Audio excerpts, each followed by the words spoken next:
Olá, minhas queridas, meus queridos, que bom! Estamos aqui mais uma vez no Consciência Paranormal, que acontece aqui no Instituto Ivan Martins, sempre trazendo pessoas incríveis para conversar sobre espiritualidade, sobre paranormalidade e sobre a vida da qual todos nós fazemos parte, não é mesmo? Bom, aquela perguntinha, né, gente, antes de começar. Já está seguindo o canal? Já está seguindo o Instituto Ivan Martins? Não?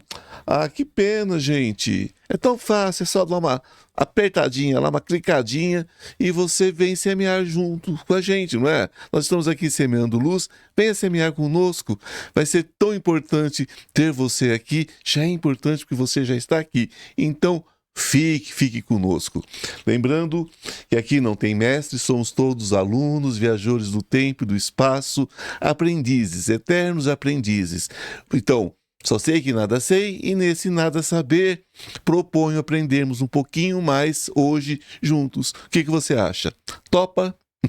Então continue com a gente e eu tenho hoje, gente, uma convidada incrível.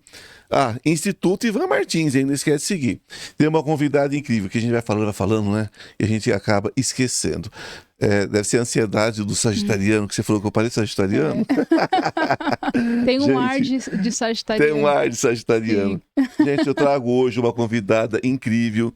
Ela é jornalista. Ela é jornalista investigativa. Vamos ver essa história. Ela é arqueóloga. Ela é cosmogonista. Ela vai explicar pra gente direitinho que isso daqui dá uma abertura para várias possibilidades, é um leque muito grande. E é contatada dos Greys. Isso também é muito interessante, porque traz aquela temática que todos nós estamos discutindo no dia a dia. Gente, eu tenho um prazer imenso em receber Danusa Aras. Obrigado, querida. Sei da sua correria. Obrigado por aceitar o meu convite. Estou muito feliz de estar aqui. Obrigada pelo convite. É um prazer imenso te conhecer aqui o seu espaço e conversar com o seu público. Ô, querida, e você sabe que tem tempo que eu quero trazer você aqui, né? Mas essa correria, você é muito ocupada, aqui também a gente faz uma pauta, às vezes muito longa, né? Mas era um assunto que eu queria muito trazer e é muito importante ter você aqui para conversar com o nosso público. Como jornalista investigativa, essa investigação você dedica exclusivamente hoje à questão da ufologia, aliens e afins? Exatamente. Eu tenho formação em jornalismo, só que eu não atuo no jornalismo. Eu atuo na área de tecnologia. Então, de forma independente, né? Então, sou uma jornalista investigativa independente. Eu faço essa pesquisa, né, que começou tentando entender o que tinha acontecido comigo, né? E para entender o que tinha acontecido comigo, eu fui buscar relatos de outras pessoas que tinham passado pelo mesmo. Isso me criou uma bagagem dentro da ufologia. E aí eu vou percebendo que o fenômeno, ele é muito mais antigo do que se imagina, né? E aí eu comecei a estudar a questão do paleocontato, a questão dos Anunnaki, dos próprios Elohim da Bíblia, e comecei a perceber que existia um fenômeno extraterrestre desde o início da nossa civilização. Não obstante, recentemente eu estive no Peru para investigar pessoalmente a questão daquelas múmias, né? Múmias de Nazca. Sim. Que me deixou petrificado de felicidade, Sim. mas ao mesmo tempo assim, você fica imaginando, fala, gente, o que mais vão fazer agora para negar, né? Exato. Eu estive lá porque, assim, o que me deixou muito, assim, impressionada foi a velocidade com que se saíram vereditos, né? Então, foi anunciado lá no Congresso do México e você tinha ali um médico da Marinha mexicana, legista, falando que eram seres reais, né? Você tinha também geneticista também dando o parecer dele. Então, assim, são pessoas que têm uma reputação a zelar. E essas pessoas estavam falando num congresso que eram reais. Em menos de 24 horas eu já vi um monte de gente aqui no Brasil abrindo live para falar que era fake, fazendo análise através de fotos. Não, e mais uma coisa, gente, vamos dar voz à ciência, já que a ciência tanto tempo negou a existência. Agora, se a ciência está dizendo que é real, não é? Porque as pessoas têm um nível, às vezes, de falta de conhecimento mesmo. Por exemplo, eu estudei anatomia em algumas situações da minha vida, né? Que eu tenho alguns cursos onde foi obrigada essa matéria, foi obrigatória essa matéria. Então, existem algumas coisas, algumas inserções de óssea. Por exemplo, se você imagina o pescoço, como o pescoço se liga, como as vértebras do pescoço se ligam ao crânio, não é? Se você imagina como termina, por exemplo, um braço, um antebraço, como que você chega aos dedos, às falanges, não é? Como que você chega a isso? Não dá para emendar. Não dá para você pegar um monte de ossos de animais diferentes e fazer uma montagem, não é isso? Exato, e o que é pior, a pele estava intacta. Exato.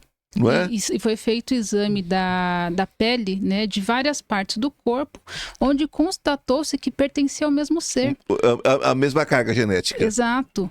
E assim, é incrível como que as pessoas, né, você tem esses espécimes hospedados dentro de uma universidade federal. E as pessoas ainda falam que são bonecos. E aí eu estive lá na universidade, conversei com os professores, com um antropólogo, inclusive, e ele falou o seguinte, ele falou assim, com um exame simples de raio-x, se tivesse sido colado, a gente via num exame simples de raio-x, mas não foi feito só raio-x, foi feito tomografia, fluoroscopia, foi feito exame de DNA, tudo. E vem se mostrando real. Só que aí a gente tem o controle da informação, né? Porque o próprio governo peruano está perseguindo os pesquisadores, né? Porque eles não querem que isso venha à tona. Por quê? Porque existe um controle da informação. A gente sabe que existe. Claro. E aí o que eles alegam? Que são bonecos. Você tem sim bonecos utilizados em rituais funerários, onde eles colam ossos de animais. Só que você tem também esses espécimes. Então são artefatos totalmente diferentes. Um é um artefato, né? E o outro é uma espécime em si, é um ser em si, e que está dentro de uma universidade federal. Porque você cola ossos, mas você não cola pele. Exato. Não é? Exatamente. E o processo não foi de mumificação química, não foi uma mumificação realizada por homens. Sim, aconteceu foi natural. Porque enterrou num lugar muito seco, que tinha desidratou e não desenvolveu questão de muita bactéria, nada. E conseguiu preservar. Exato. Aí você tem a questão dos implantes metálicos. Você tem ovos orgânicos, né? Que falam, mas são pedras. Não, são orgânicos. Foi feito são ovos, a tomografia. Porque existe transparência. Sim, e a tomografia, se você analisar um exame de tomografia, médico vai saber disso. Eles fatiam. Fatiam, né? sim, claro. Então você consegue ver fatia por fatia. E é orgânico, não é pedra. E como que, se fosse, digamos, uma pedra, como que eles iam colocar lá dentro? Não, e tem mais, a pedra não tem fosforescência. Exato. O que tem fosforescência é material orgânico, biológico, não tem como. Não tem como. O ovo tem uma transparência, não é? Sim. Que é natural. Exato. É natural.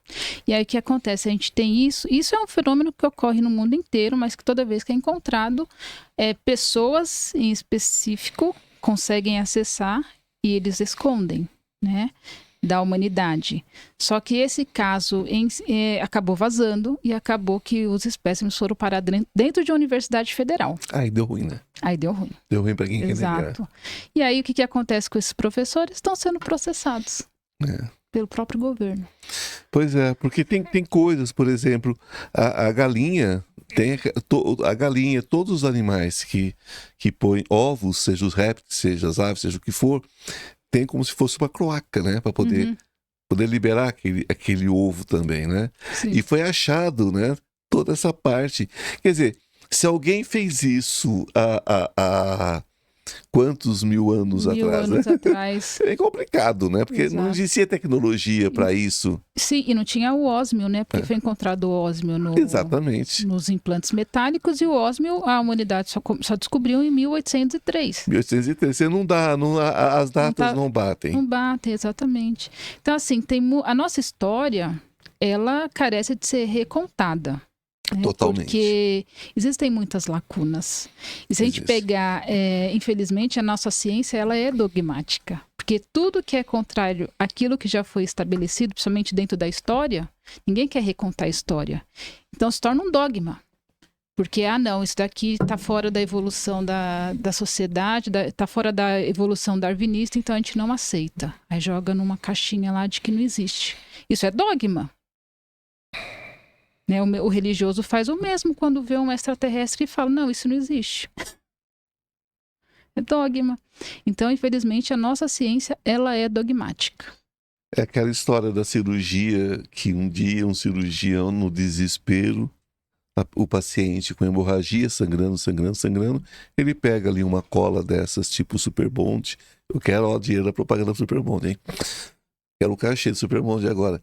Ele colou a cirurgia com o Super Bond, né? Ele colou.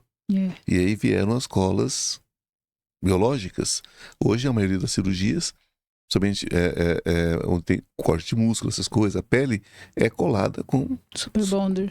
Um tipo de cola específica, mas que veio de uma emergência médica, né? Então as coisas acontecem pela emergência. Mas é difícil você... Olha, eu tenho uma piadinha que eu adoro. Alguém chegou no pico de uma grande montanha, já tinha andado o mundo inteiro. E ele subiu essa montanha até encontrar o mestre. Ele perguntou ao mestre assim, mestre, qual é o sentido da vida? O mestre disse assim, o sentido da vida é o sentido desse riacho. Ele começa aqui e termina ali. Ele falou, você tá de sacanagem? Eu andei o mundo inteiro, subi esse morro todo. Quase morri de frio para você me dizer que é o sentido desse riacho? Aí o mestre, e não é? Quer dizer, então eu creio que o que está acontecendo com as pessoas é que tudo que eles acreditavam, tudo aquilo que eles tinham, aquela crença muito ferrenha, era só uma segurança dentro da própria insegurança. E é que isso tudo estava equilibrado com um palitinho de dente, a gente quebrou. É mais fácil que os outros pensem por você, né? Quebrou esses palitinhos de dente, não tem mais como justificar. Não tem mais como justificar. Quando eu escuto alguém falar assim, por exemplo, você é arqueóloga, você já viajou, evidentemente, viu pirâmides, viu tudo, teve no Peru, não precisa ir tão longe, quem vai para o Peru já vê muita coisa. Não, mas isso era uma máquina que funcionava assim. Você olha para um lado, eles não tinham praticamente nada de metal. Os próprios guias lá, eles dão risada, né? Eles contam a versão oficial dando risada. Porque não dá. Fala um pouquinho sobre o Peru. Eu já estive lá algumas vezes. Porque, gente... Machu Picchu é muito engraçado, porque... Você tem lá oh meu Deus, as pedras gigantes, né? Os megálitos. E lá eles começam a explicar a teoria convencional de como foi transportado, como foi cortado, e assim, dando risada, né? Aí teve a gente estava em Ollantaytambo, que é onde você tem os maiores mesmo, né? E a gente estava em frente a uma pedra de umas 20, 30 toneladas mais ou menos. E aí o guia estava contando, né, a história oficial, e eu perguntei para ele, então se eles fizeram isso, né, eu falei, como que eles colocaram aí, né, de acordo com a teoria oficial, eles colocaram em cima de toras de madeira, né, e saíram empurrando. Então se eles fizeram isso no passado, foi replicado no presente? Aí ele, boa pergunta, ele falou assim, tentaram replicar e não conseguiram, colocaram em cima das Esmagou tudo. Não andou. E aí, o que eles fizeram? Foram perguntar, né, para um xamã lá da região, como que os antigos faziam para movimentar essas pedras. Aí o xamã falou, não, vocês têm que pedir para Pachamama, tem que fazer uma oração. Não é simplesmente achar que vai conseguir transportar a pedra. E aí, eles repetem o experimento, mas dessa vez com o xamã. E aí o xamã faz a oração, pede autorização para Pachamama, que é a Mãe Terra, Sim, e eles conseguem movimentar. depois da oração. Olha que coisa incrível. E aí, como que o cientista vai explicar isso? E não é uma oração simples, é a oração que o xamã traz de quem passou o poder para ele, de quem passou o poder para o que passou para ele. E quando você vai afundando no tempo, vai se aprofundando no tempo, você vai chegar em quem, né? Quem trouxe essa oração? O que é oração? O que é a vibração? Não é? Porque orar é vibrar. Agora, as palavras são o quê? São palavras mágicas, são receitas alquímicas, nós estamos falando de energia quântica. Do que é que nós estamos falando ali naquela oração? Exato. Porque as pessoas só conseguem pensar sobre a sua visão, sobre o seu foco de visão. Sim. Né? Ele não consegue pensar fora da caixinha. Então, todo extraterrestre tem que ser humanoide, todo extraterrestre tem que ter as nossas noções de moral, de bom costume. Evolução é o que nós entendemos por evolução. Nave tem que ter a tecnologia baseada no que nós entendemos, porque se você viajar na velocidade da luz, você vai ter uma distorção, vai ter um derretimento cerebral, e ninguém mais pode, porque você não pode. Como é que se lida com esse tipo de egocentrismo? Porque isso é uma questão de ego, né? É uma visão cartesiana da realidade. Né? Então a gente tem essa visão muito cartesiana, né? Muito materialista da realidade. Só que os antigos não tinham. E eu iria mais a fundo, né? Eu diria que a antiga civilização, antes do dilúvio, ela também não tinha essa visão cartesiana. Por isso que a Atlântida foi uma civilização muito mais evoluída que a nossa. Com certeza. Por quê? Porque a partir do momento que você foca só naquilo que é visível e você abre... Hoje a física quântica está começando a adentrar esse campo do invisível. É só uma máquina quântica. Né? A gente começou a engatear, né? Só que isso é muito recente. É muito recente. Então, assim, se a gente pegar antes do Newton, a gente nem sabia o que era gravidade. Né? Então, foi o Newton que descobriu a gravidade e tudo mais. Hoje, sabendo o que é a gravidade, a gente sabe, por exemplo, que os discos voadores, eles zeram um campo gravitacional. Por isso que eles fazem curva. Para um lado, para o outro. Aliás, não fazem curva, né? Fazem reta. E aí, quando a gente pega, por exemplo, o relato da Bíblia, lá a visão de Ezequiel, ele fala o quê? Que era como se fosse uma roda dentro de outra roda. O objeto que ele viu. No mar. Não, no ar. Assim, no mar tá em... No mar tá em Apocalipse. Apocalipse também tem uma referência. Também tem. Então o que é essa? Uma roda dentro de outra. Se não faz curva, é porque você tem uma roda virando para os dois lados. Então ele não tinha compreensão. Por exemplo, hoje a gente tem compreensão que existe um campo gravitacional. Por isso que, por exemplo, os nossos aviões, eles fazem curva, porque existe essa força, né, contrária de aceleração, a força G. E é muito importante a gente saber que existe a gravidade para a gente entender, por exemplo, que os OVNIs, eles conseguem zerar esse campo gravitacional, porque senão, se a gente não soubesse que existe a gravidade, a gente ia olhar e achar assim, isso é algo divino, né? De certa forma, a gente começa a conseguir entender que os OVNIs zeram o campo gravitacional, não é que tem uma roda dentro de outra roda. Né? Então, aos poucos a gente vai engatinhando e começando a compreender esse mundo, né, do invisível que a gente desconhecia. Por exemplo, a própria gravidade, que é uma força invisível. Mas ela está aqui atuando sobre a gente. Mas antes do Galileu ninguém sabia. Aliás, do Newton, ninguém sabia o que era a gravidade. Que ela é invisível. E por aí vai. A gente fala muito sobre os saltos, né? Os saltos, porque você leva 1 bilhão de anos para o homem, para o ser humano sair de uma condição lá de uma bactériazinha na água, chegar até uma forma mais humanoide, e de repente dali você pega alguns poucos milhares de anos, o homem chega onde chega. E é de uma forma exponencial, né? Você, às vezes, num ano, você vive o que levaram milhares de anos. E não existe uma justificativa no meio dessa tecnologia. Você falou sobre a Atlântida, né? Eu tive uma reminiscência disso, nasceu esse aparelho, né? Que é o Atlantis. E ali eles não tinham limitação nenhuma sobre tecnologia, sobre cura, sobre todas as benécias do mundo que a gente está pensando ainda que vai alcançar. Eles já tinham, talvez numa outra linguagem, numa outra forma. E você, como arqueóloga que viajou o mundo também, com certeza, você deve ter visto coisas assim absurdas, coisas que não tinha como você linkar com a época em que existiram. E existe aquela pergunta: o homem não desaprende. O homem assimila conhecimento. O homem não desaprende nunca. Você concorda com isso? Sim. Então, como que as pessoas tentam explicar que houve um esquecimento? A humanidade sabia fazer e deixou de fazer. Porque você vai ver alguma coisa riquíssima na Roma Antiga, você vai ver coisas incríveis na Grécia, vai ver coisas incríveis no Japão.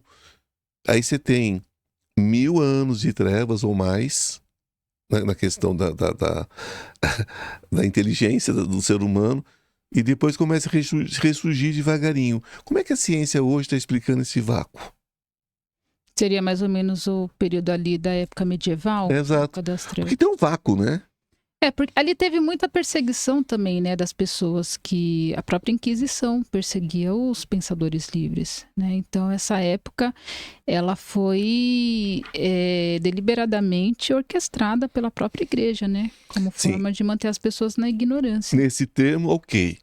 Mas a gente sabe que sempre teve os pensadores livres e que deram uma banana para a Inquisição, preferiram virar churrasquinho do que abrir mão do seu conhecimento. Sim. Mas Jordano a verdade, Bruno, por exemplo. Jordano Bruno, por exemplo. Né? Mas a verdade é que parece que teve um vácuo de inteligência ali. É como se o ser humano tivesse desaprendido. E isso não é possível. Isso não é possível. Quer ver um vácuo de informação, né, de inteligência? Por exemplo, a gente tinha a Biblioteca de Alexandria. Maravilhosa, né? E ela foi deliberadamente incendiada. E o que sobrou provavelmente está lá na Biblioteca do Vaticano. Com certeza. Então, assim, todo o conhecimento que a gente vai acumulando, ou uma civilização atinge determinado patamar, nós somos resetados, nós somos boicotados. Porque não é interessante para esse governo oculto que a gente tenha informação, que a gente seja livre de pensamento. É interessante que a gente tenha um cabresto. Mas esse governo oculto que você se refere, que eu tenho certeza também, pouca certeza eu tenho na vida, mas a gente sabe que tem alguma coisa que tampa o conhecimento. É como se fosse um sol sendo tampado por um manto negro. Sim. Você se refere a pessoas do nosso planeta, terráqueos, ou nós estamos falando de consciências que não desejam que a gente acelere tão rápido o conhecimento? Isso é um quebra-cabeça bem complexo. Eu sei. Que eu estou montando, mas assim, eu tenho já algumas assunções que eu consigo fazer. Claro. Né? Então, assim, até um ano atrás eu não acreditava em reptilianos, tá? Mesmo? Não acreditava, achava que era muita teoria da conspiração. Falava, não, aí é muita viagem. Aí eu comecei a receber muitos relatos de mulheres, né, que estavam tendo visitas, né, de dormitórios, principalmente de cunho, né, sim. afetivo, né, e elas se apaixonavam, se relacionavam com esses seres. E aí eu recebi muito relato. Eu pensei, não, essas mulheres não estão mentindo. E era sempre o mesmo relato. Nenhuma falou assim, eles vieram numa nave espacial. Simplesmente se materializou no quarto. Se eu não tenho nenhum relato, pelo menos, né, a vasta pesquisa que eu faço dentro da ufologia, você não tem registro de pessoas que viram reptilianos entrar ou sair de naves. Eles simplesmente se materializam. Qual a assunção que a gente consegue fazer? Que eles habitam aqui, mas em frequências diferentes. Ou como se eles conseguissem transitar entre essa realidade. Um buraco de minhoca portátil? Que ao invés de passar com a nave, passa só o corpo, um portal? Sim, pode ser. Através de portais. Né? Então, eles poderiam ser seres que vivem ou numa realidade paralela, né? Ou pode ser também seres que habitam tanto o plano astral quanto o plano da fisicalidade. Aí ele transita entre esses dois mundos. E não necessariamente precisam ser seres evoluídos, né? Não, moralmente. Não, eles não. Quem faz. Assim, o pessoal fala para não generalizar que existe reptilianos benéficos. Assim, para eu falar, existe reptilianos benéficos, né? Eu teria que ter o contato com um. Ou conhecer alguém que teve e me mostrou que realmente aquilo foi benéfico. Até o momento eu não tive, posso mudar de ideia, tá? No caso, então todos os relatos que eu tive foi sempre disso, né? Que eles são muito sedutores, a pessoa se apaixona. Eu tive uma seguidora que ela estava pensando em largar o marido. Que ela estava muito apaixonada. Ô, reptiliano interessante, hein? Não, porque eu sinto que ele é minha alma gêmea. Eu falei, não, pelo amor de Deus. Aí eu fui contar para ela.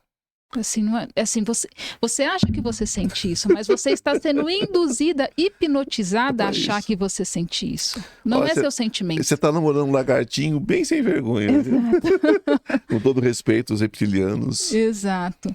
E aí, assim, isso foi uma assunção que eu cheguei, né, dessa questão, que eles não são tão positivos. Outra assunção que eu consegui chegar é que eles interferem nos governos. Né? Então, eles interferem eles fazem parte desse governo oculto. Tá? Então, eles podem se materializar como um de nós? Sim, eles são shapeshift, né? Inclusive, eu também não acreditava que eles, né, se mudavam, se transfiguravam, mas até ver o vídeo do cantor da banda... é Rammstein. Eu acho que é assim que se fala. Já ouviu falar desse cantor? Não, já ouviu, Rafinha? Rammstein. Se vocês jogarem no Google, no YouTube, vocês vão encontrar cantor da banda Rammstein se transforma em reptiliano. Ele tá lá com o olhinho dele normal, cantando, do nada abre aquele olhão de réptil com rasgo no meio. No meio, filmagem ao vivo do show. Não tem como ser montagem. Não foi montagem. O cara realmente, ele quase que se transformou ali no meio do palco. Ou seja, tá ficando descarado já, né? Sim. A gente tem assim... Tá esse momento já? Você tem evidências, você tem filmagens, né? Então, assim, eu também achava que essa questão de, existem pessoas que elas mudam, né? Eu achava que era teoria da conspiração. Aí quem me convenceu foi o cantor dessa banda. Então, quem tiver dúvida sobre os reptilianos, eu falo, veja esse vídeo. Porque sem contestar. Eu vejo um momento de transição muito complicado, Danusa. Muito complicado. Eu recebo clientes, pacientes, como preferir chamar, o tempo todo com chip, e realmente tem. As pessoas às vezes entendem o chip como algo metálico, algo de cristal, algo físico, e nem sempre esse chip está na nossa compreensão enquanto matéria. Ele pode ser muito mais sutil do que isso. Né? Eu já percebi vibrações que não correspondiam. O corpo tem pulsação nele todo, você percebe pulsação, mas existe pulsação, existe vibração, existem outras coisas, então você percebe isso. Mas eu já recebi muita gente também muito mais enlouquecida por eles do que propriamente curadas ou com chip. Então, as pessoas me procuram e falam assim, eu não aguento mais. Eles me levam para isso, me levam para aquilo, me carregam para cima, me carregam para baixo, me namoram, né? Não vou usar o termo, porque se eu usar o termo, cai a live. Mas me levam para cima, me levam para baixo. Olha, eu não aguento mais. Isso parece uma possessão demoníaca, qualquer outra coisa. Eles misturam com incubos, misturam com tudo. Né? Então, muitas pessoas que têm um campo vibracional, energético, mental mais baixo, assimilam isso com muita facilidade. Ou pessoas do nível muito alto também. Quando sai do plano, né, desse plano de consciência e ascende para outro plano. Então nem sempre é positivo. As pessoas falam para mim, eu quero evolução espiritual. Eu falo, gente, cuidado com o que vocês estão pedindo, porque a evolução espiritual nem sempre é no sentido que você está pensando. Às vezes você tem uma abertura para um tipo de energia que você não está preparada. A pergunta é a seguinte, Eu sou meio assim, digamos, não reticente, não. Mas eu sou meio velhaco com essa história de espaçonaves. Elas existem? Existem. Eu tenho certeza quando estou respirando. Mas por que tudo tem que ser em tamanho astronômico? Por que tudo tem que ter uma matéria densa? Por que tudo tem que ser fantástico?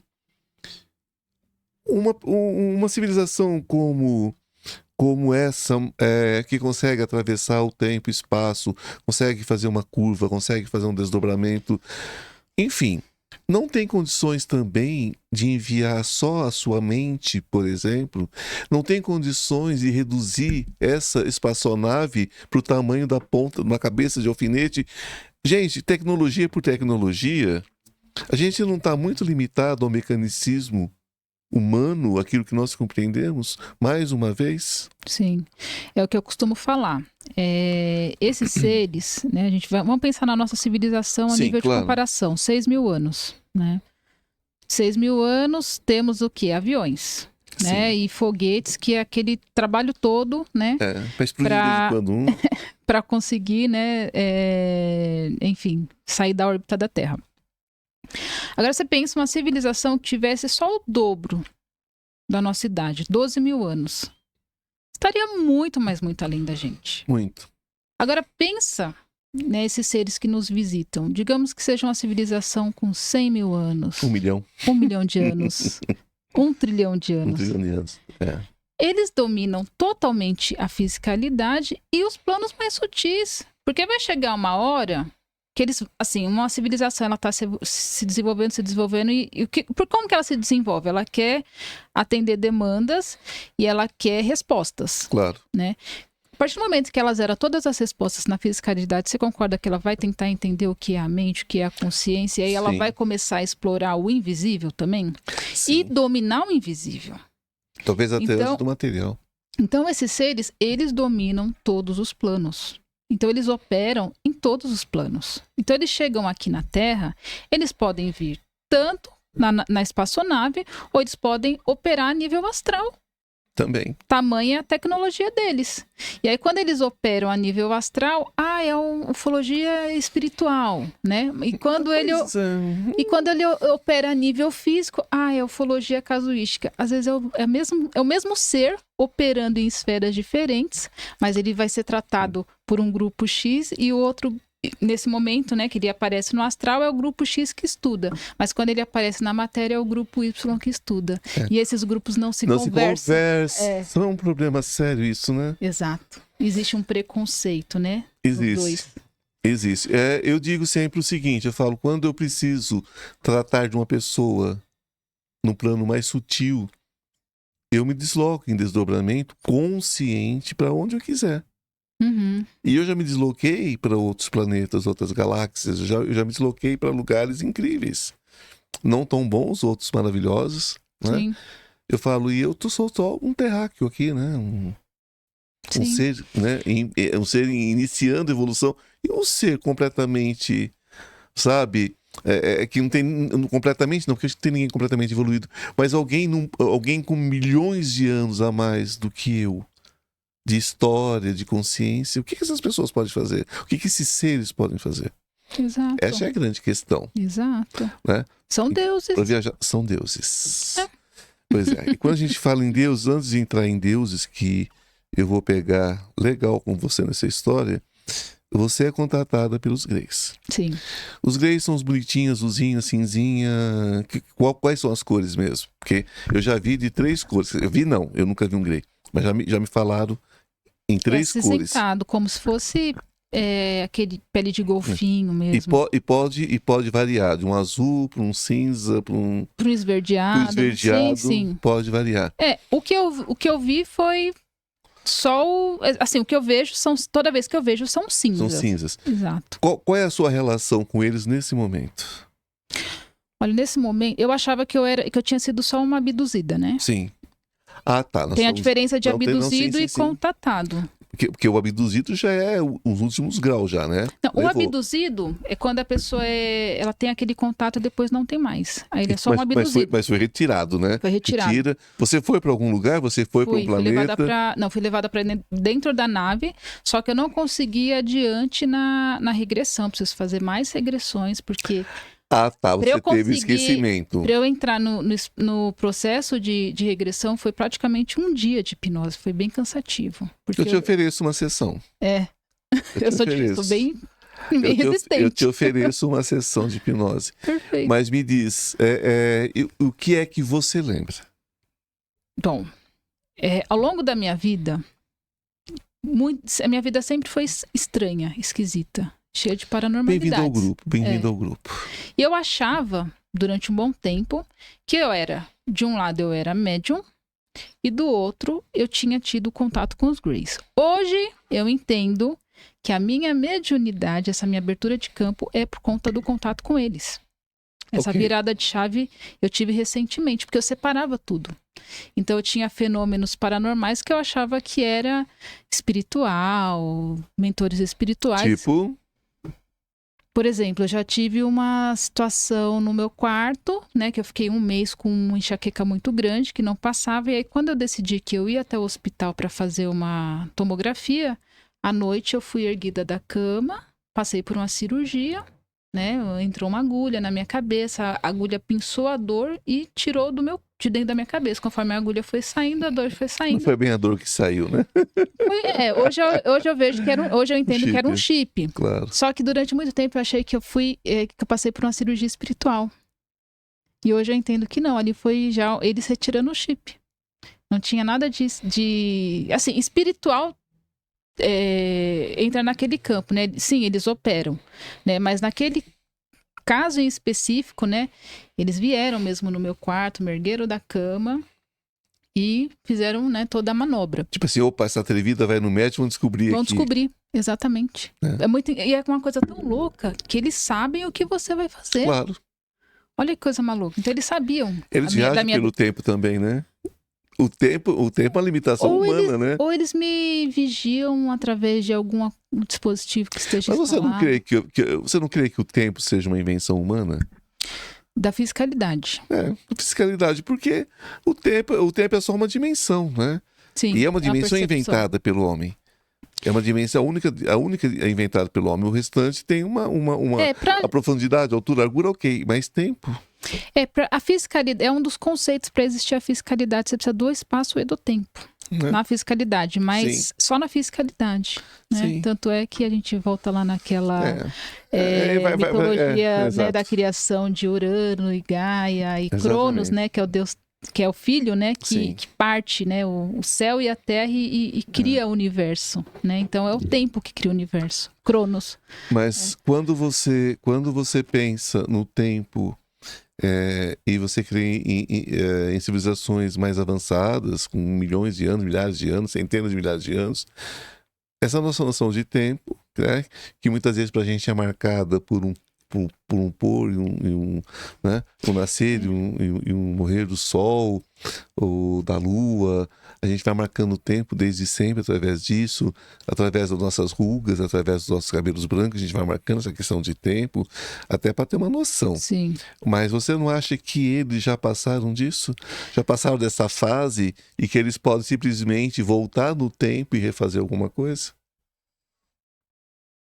Voltar no tempo? Sim. Pode ser. Só que aí a gente entra na questão hoje do entendimento que a gente tem de viagem no tempo. Quando a gente não consegue voltar no tempo na nossa própria realidade. Então, se eu faço uma viagem no tempo, eu vou automaticamente para um universo paralelo. Aí entra no conceito do multiverso. Multiverso, mas aí é total, né? Você não consegue voltar na sua própria linha temporal, porque aí entra um monte de paradoxos, né? E você encontra seu pai, você mata seu pai, aí você deixa de existir, é um paradoxo. Então, é como se fosse impossível a gente voltar na nossa linha temporal. Um tropeço e acabou tudo, né? Tudo que você Mas a entende. questão do tempo, se a gente pensar no mundo não da fiscalidade, porque quando eu falo de extraterrestres, estou falando de extraterrestres que também, como nós, estão aqui na fiscalidade, né? Só que se a gente tem limites, né, querida? se a gente pensar, vamos supor, tá, fiscalidade é o quê? Essa experiência que a gente está tendo aqui, no espaço, tempo, com o corpo físico. Mas eu sou um espírito. Claro. De onde eu vim, não existe o tempo. Aí sim. De onde o meu espírito veio, de onde ele foi emanado, meu espírito sempre existiu e sempre vai existir. Não tem começo. Só que é uma coisa que não dá pra gente nem conceber o que é ser algo que sempre existiu e sempre vai existir. Você imagina, não, você sempre existiu. Como assim? Você sempre existiu. A questão que se você vai levar para a espiritualidade, tem um complicador. O único ser que sempre existiu, porque ele nunca deixou de ser, é Deus. Todo o restante foi criado por ele. Na fiscalidade. Na fiscalidade. Essa é uma questão. Agora, a questão, quando eu vou para esse lado, que às vezes eu tenho uma impressão que nós estamos num game. Uhum. E tem alguém manipulando esse game. Tem alguém cuidando desse game. Quando eu vi uma matéria que falou do impedimento de algumas bombas nucleares serem acionadas, inclusive um acidente que teve entre as grandes potências na época, e ambos relatam que tiveram travado o mecanismo para disparar isso. Falo, gente, então nós somos marionetes. Tem alguém manipulando isso e é de fora.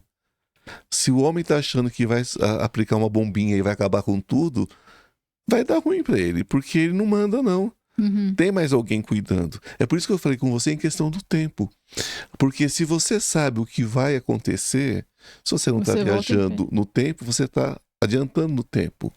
E qual é o sentido de um relógio você não poder andar dos dois lados? Então, é essa questão que eu levanto sobre o tempo. Uhum. Né? E você me parece uma pessoa que tem muita abertura sobre isso, né? Você é muito inteligente e eu costumo ser provocativo nessas perguntas para não ficar muito na mesmice, porque não adianta, né? É o que eu falo, a gente vai às vezes a 20 podcasts, parece que as perguntas foram feitas por um sistema de perguntas, né? E fica aquela mesma coisa. Uhum. E eu gosto de ampliar um pouquinho isso. Sim. Porque você já teve essa sensação de que de repente a gente está no processo de um game e que tem um jogador? Olha, aí eu vou entrar novamente no campo da tecnologia. Já ouviu falar do demônio de Laplace?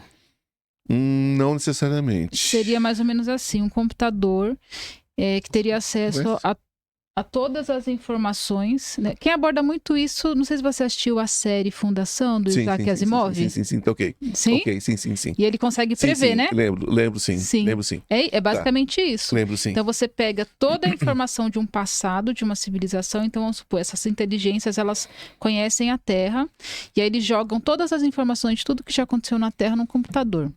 O computador, ele vai calcular curvas, né? De como que vai caminhar a nossa civilização. E, de certa forma, esse computador vai prever situações. Porque o ser humano é repetitivo, né?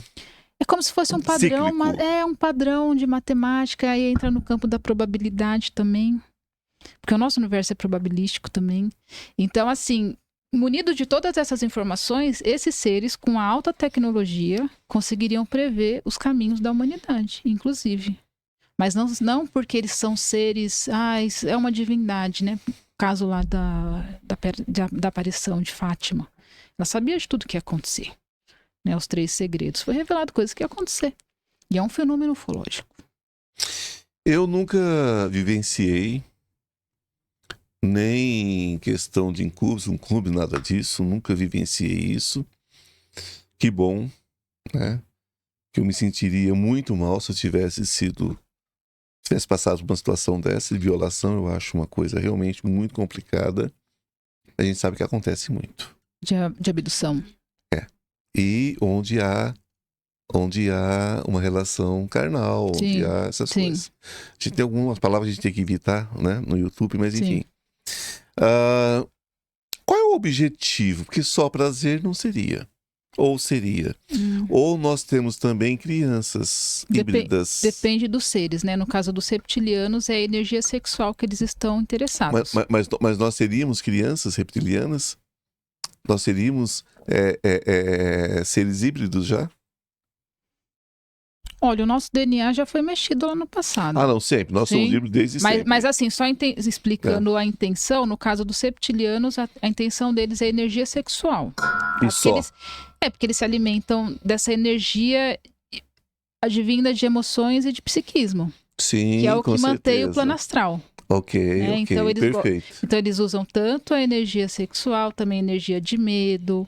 Sim, muito bem. Sim. Então, assim, para eles é interessante que o planeta Terra sempre esteja em guerra. Muito bem explicado. Sim. E assim, a divisão também das pessoas, briga por política, por isso, por aquilo, é super interessante para eles. Dividir para governar. Então, dos reptilianos é essa intenção, energia. No caso de outros seres... Os Greys. Os Greys tem de outras espécimes também. Eles vêm, em alguns casos, eles fazem realmente essa coleta de óvulos, né? E fazem a hibridização. A mulher chega a ficar grávida, aí quando completa 3 meses, eles vêm e retiram o feto. É para semear outros planetas.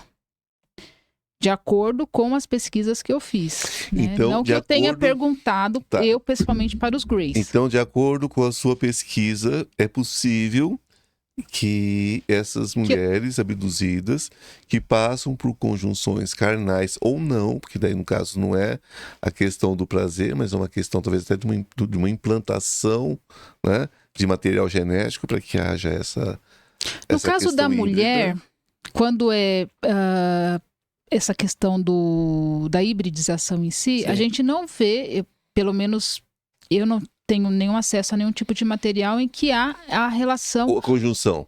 Acontece com homens. Porque com o homem, elas é como se elas quisessem extrair né, aquilo do homem. Da mulher, não. A mulher, ela é inseminada. E depois de 3 meses, eles vêm e retiram o feto. Tá, e retiram o feto. Então, há casos de pessoas que se sentem, então, gestantes, sim, se sentem grávidas, sim, chegam a fazer exames... Sim. E depois a criança some e não sabe onde vai parar. Aí o problema é que aí a pessoa tem o exame, né? E vai tentar investigar isso, ela corre risco de ser presa, porque eles falam que a pessoa cometeu... o aborto. Exato. Ok. Sério. Complicado. Sim, tem caso. Olha aí, Rafinha. Sim, tem complicadíssimo. Caso. Sim. Complicadíssimo. Deixa eu dizer uma coisa. Eu, desde a idade de 5, 6 anos, talvez até menos, eu era preso na cama pelos braços, pelas pernas, e sentavam em cima de mim, literalmente. E família católica de um lado, bruxa do outro, né? E a gente aprendeu a se defender como se fossem demônios atacando. Isso foi durante uns 40 anos da minha vida. Né? Mesmo quando eu já tinha consciência do que era, mesmo quando eu tinha consciência, eu não conseguia. Depois eu consegui um processo, inclusive eu ensino as pessoas que me procuram a se livrar desse tipo de ataque. Eu chamo de ataque psíquico. Mas o dia que eu dei o basta foi um dia que eu senti uma reação física. Eu disse, sai de cima de mim e agora eu vou olhar na sua cara. Eu não olhei na cara de ninguém e eu fui apertado nessa região aqui como se fosse quebrar meu maxilar. E eu senti uma agressão física. E quando eu olhei no espelho, eu estava todo roxo. Então eu entendi, naquele momento, eu entendi o que era. Eu devia ter uns 35 anos. Desde então, através do que eu já fazia, que era o desdobramento, eu venho ajudando pessoas no mundo inteiro a se livrar disso. Você entendeu o que era e o que era. Eu entendi o que era e quem era. Quem são? Aí é que tá. Não é só quem são. São muitos quens. São muitas espécies. Mas muitas espécies. Né? Então, quando a pessoa chega, às vezes, eu vejo a pessoa sendo sugada, não é à noite enquanto está dormindo. Eu vejo a pessoa chegar aqui, às vezes, com tentáculos, somente na região chácrica, na palma das mãos, na palma dos pés, a pessoa não consegue caminhar, às vezes. A pessoa tem dores horríveis nas mãos e não sabe o que é. São tentáculos. No meio da testa, Aqui nessa, olha, esta região aqui na base. Bastante. Tá? Aqui, ó, aqui entre as omoplata, aqui, bem aqui, muito complicado. E na base da coluna, na base do cóccix ali, tá? E depois... Sim. E tem um porquê. E no baixo ventre. Tem um porquê, né? Desses pontos. No baixo ventre, que estaria ligado ao sacro. Então, quando eu vejo isso, eu já localizo o que é aquela criatura. Então, eu vejo falar muito de Grey, vejo falar muito reptiliano, mas são milhões de espécimes. São seres que habitam o astral inferior. Sabe, são milhões de espécimes. Então, e você tem muito contato também com pessoas que são atacadas, inclusive na questão física, na questão da intimidade. Você tem muito isso, né? Você deve falar com muitas pessoas sobre isso. Olha, o pessoal me procura muito por conta de relatos ufológicos. Então, em termos de ataque, eu recebi muito esses que eu relatei, né? Dos reptilianos, ataques... Só os reptilianos. Só os reptilianos, não, a gente fala só os reptilianos como se fosse simples, né? É muito. Os reptilianos já é muita coisa, não é... Mas a gente tem que entender o quê? Que existe um plano astral. Sim. Né? Que esse plano astral, ele é alimentado do quê? De sentimento. Sempre sentimento. Isso. Aliás, na verdade, não é nem sentimentos, emoções, porque tem uma diferença. Tem. Porque a emoção é aquele sentimento espontâneo, né? Medo, raiva, êxtase, é emoção. Ele é mais forte. O sentimento é aquilo quando sobe, né? A emoção, ela tá ali no terceiro chakra, né? Então, é aquela coisa espontânea. Quando aquilo se solidifica, sobe e vem pro cardíaco, aí se torna um sentimento. Né? É mais profundo. É aqui, é no terceiro chakra, né? Então, assim, você tem muito ataque energético no terceiro chakra. Muito. E o pessoal fala para tapar o umbigo com esparadrapo. Não é umbigo, é 4 dedos acima do umbigo, coloca uma pedrinha de cânfora e um esparadrapo. Aí você protege o terceiro chakra. Geralmente eu sugiro sempre uma lingerie ou uma cueca mais alta, de cor laranja. Eu gosto muito da cor laranja para isso, e eu protejo com a cor laranja. Embora se relacione muito o amarelo nesse chakra, né? Nesse chakra. Né? Mas para mim o mais complicado é o sacro. O sacro, que tem aquela energia sexual, aquela coisa a mais. Esse quando eu vejo nesse chakra, a coisa complica. Porque ela vai refletir no chakra básico, a pessoa já chega numa situação, geralmente... De saúde. Não, já tá tomando remédio para esquizofrenia, né? É tratado como uma condição mental, e não é. Não é uma condição. Você comentou também do chakra humeral. Humeral, sim. É terrível. A pessoa, quando ela é médium, primeiro pode perguntar para ela, quem você dói? Né? Esses 2 pontinhos aqui, ó. É terrível. Por quê? Porque um lado a pessoa está doando energia e do outro ela está recebendo. Se você tem entidades mal intencionadas ali, elas vão operar nos 2 cantos. E você vai ter comprometimento, porque esse seu chakra vai rodar e vai comprometer a musculatura. Aí cria aqueles o vórtice do chakra, não tem como. Né? As pessoas levam muito pro lado religioso. Eu falo para as pessoas, param com essa questão religiosa. Religião, cada um tem a sua. Sim. Guarda para você. Vê de uma forma mais espiritualista, amplia um pouco, abre um pouco. Nós vamos falar sobre isso em seguida. Posso falar? Claro, por favor. Só para finalizar a virada de chave aí para vocês. Por favor. Por que esses seres se alimentam desse tipo de energia? Que é a energia psíquica e a energia das emoções, né? Porque o plano astral, ele é mantido através disso. Assim. Né? Então, se não fosse a gente alimentando, porque o plano astral era para ser um plano de transição, mas tornou um reino. Um reino onde esses seres que não querem perder suas estruturas de ego se mantêm lá, de certa Anunnakis, forma. Pode ser que tenha. O que você me fala sobre Anunnakis? Bom, os Anunnaki, eles vieram, né? Então a gente tem registro lá na Suméria de que eles teriam chegado por volta do ano 450 mil, né? Antes de Cristo. Isso que a gente encontra no artefato chamado Lista dos Reis Sumérios. Sim. Né? E nessa lista dos Reis Sumérios, os primeiros governantes da Terra eram os próprios Anunnaki. Aí depois você tem o governo passando para a mão dos semideuses, ou seja, pessoas que eram tanto filhos de Anunnaki quanto humanos, e por fim os reinados chegam na mão de réis mortais. Então toda aquela história que a gente tem, né, das mitologias dos semideuses, aquilo era muito real. Claro. Eles vêm e eles têm filhos também com as pessoas da Terra, né? Que aí vem toda a mitologia dos semideuses. E o que acontece com esses seres? Eles são elevados a patamar de deuses, né? Porque mexeram no nosso DNA, né? Tinham tecnologia, mexeram em DNA, então é Deus, né? Hoje a gente já tem entendimento que se uma nave vem, né, e enfim, anda para um lado para o outro, enfim, abre portal, a gente não vai falar, é um Deus. Não. É um OVNI. Né? Então hoje a gente já tem uma bagagem para não colocar no patamar de deuses. Depende da pessoa. Depende também. da pessoa, querida, porque olha, a gente já ouviu falar que a Terra tinha voltado a ser plana, né? A gente já viu tanta coisa que de repente você pode também. Tem gente que se abrir uma nave aí, vão gritar Jesus, Jesus, ou vão gritar, o capeta chegou, né? A gente não sabe, vai ter vários lados aí. É complicado. E aí esses seres, eles são colocados em patamar de deuses. Só que o que acontece? Toda pessoa que ela é venerada no seu pós-morte, ela continua a existir. Tá. Então, por exemplo, o Deus fulano de tal, né? Vamos falar, o Deus Yahvé. Era uma pessoa.